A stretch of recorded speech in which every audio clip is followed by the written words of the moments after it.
dengan National Payment Gateway. Ini salah satu poin yang juga menarik perhatian masyarakat. Ini adalah USTR yang menyinggung terkait kepemilikan asing yang dibatasi maksimal 20% untuk lisensi dari National Payment Gateway sendiri begitu. Apakah Anda melihat ini masih bisa diberikan kelonggaran dari pemerintah Indonesia begitu, atau kita harus tetap bertahan dengan aturan ini? Jadi begini, dari pembicaraan tim negosiasi antara pemerintah Indonesia dan pemerintah Amerika, itu tidak masuk dalam agenda pembicaraan itu. Jadi tidak ada agenda itu. Jadi untuk saat ini memang review USTR ini kan masih belum sampai kepada tahap bahwa ini suatu ancaman.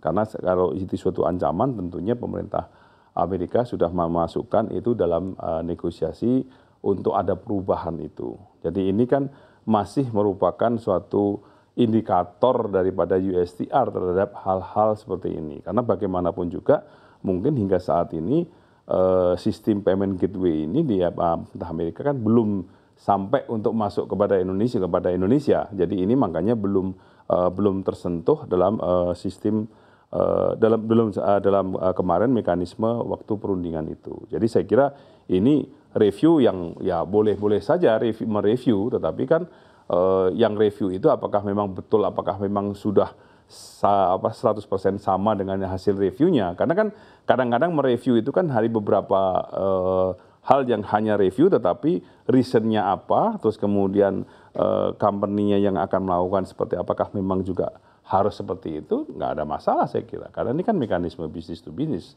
bukan sesuatu hal yang kita lihat bahwa ini menjadi suatu barrier yang harus disampaikan oleh pemerintah Amerika dalam 7 hal yang mesti harus dibicarakan kemarin. Baik, tapi Anda sendiri melihat seberapa pentingnya aturan terkait dengan pembatasan untuk lisensi hingga 20% kepemilikan asing ini bagi Indonesia, apalagi untuk melindungi sistem payment gateway kita? Jadi begini, yang saya sampaikan tadi, sistem pembayaran ini kan tidak hanya Amerika. Kita melihat China. China itu kemarin beberapa outlet sudah memasang stiker WePay, Alipay, ya kan? Nah tentunya kalau itu kan tidak ada sama sekali kepemilikan Indonesia. Dan yang mempunyai rekening Alipay, WePay itu tentunya adalah orang-orang China yang ada di Indonesia. Yang sekian banyak yang ada sekarang ini bekerja di Indonesia. Nah, kalau ini sistem pembayarannya tidak ada konektivitas dengan bank-bank di Indonesia, dengan sistem pembayaran di Indonesia, maka yang terjadi adalah mereka transferring dengan digitalnya itu adalah langsung dari Indonesia ke China.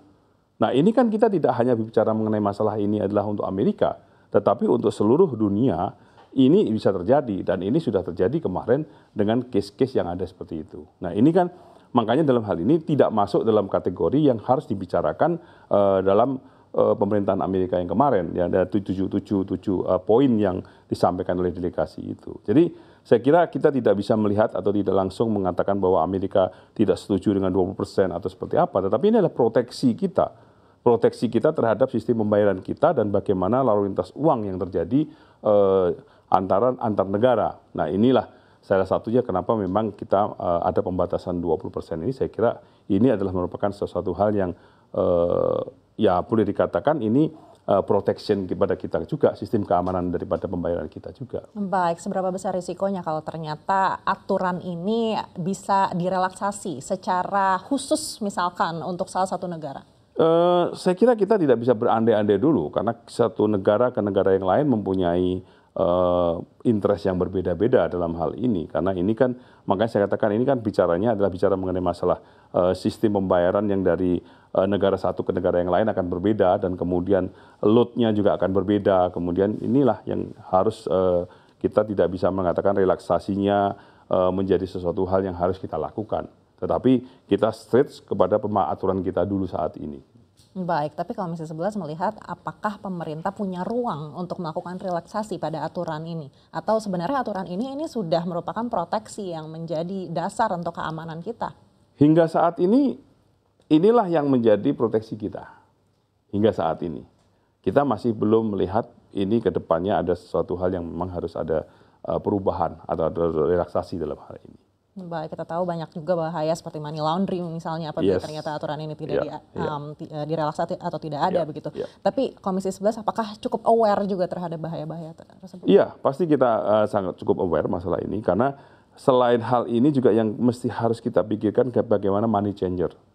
Money changer ini juga menjadi satu pintu adanya suatu pembayaran digital yang dari antar negara yang banyaknya money changer yang mungkin tidak terdaftar, yang ilegal dan segala macam. Ini ada di Indonesia ini yang memang harus dilakukan pengawasan terhadap permasalahan ini. Karena sistem pembayaran ini kan sistem pembayaran yang tidak hanya kita bicara dengan Indonesia dan Amerika aja, tetapi ini kan bicara kita di seluruh dunia dan yang ada sistem pembayaran ini.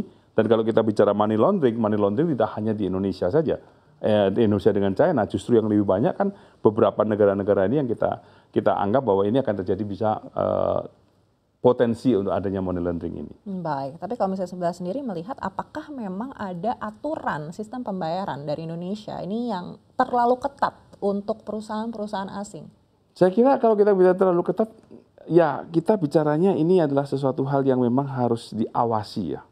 Dan prosentasenya juga sudah kita lihat bahwa prosentase ini adalah prosentase yang memang sudah ada ruang untuk kita masuk ke dalam pengawasan itu.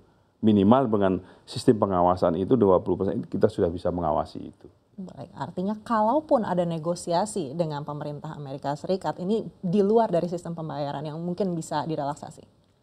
Saya kira kita tidak berandai-andai dulu karena ini kan belum terjadi permasalahan ini. Jadi saya kira masalah sistem pembayaran, sistem keuangan ini tidak menjadi concern dari pemerintah Amerika sekarang ini. Jadi kita tidak perlu lagi mengutak-atik permasalahan yang sudah ini karena ini kan merupakan kedaulatan daripada pembayaran kita gitu kan. Jadi kita straight kepada ini, kita harus protect ini kita dulu. Jadi tanpa kita harus melihat itu berandai-andai dulu dengan Amerika. Tadi Anda sebutkan ada 7 poin yang mungkin menjadi poin fokus oleh USTR.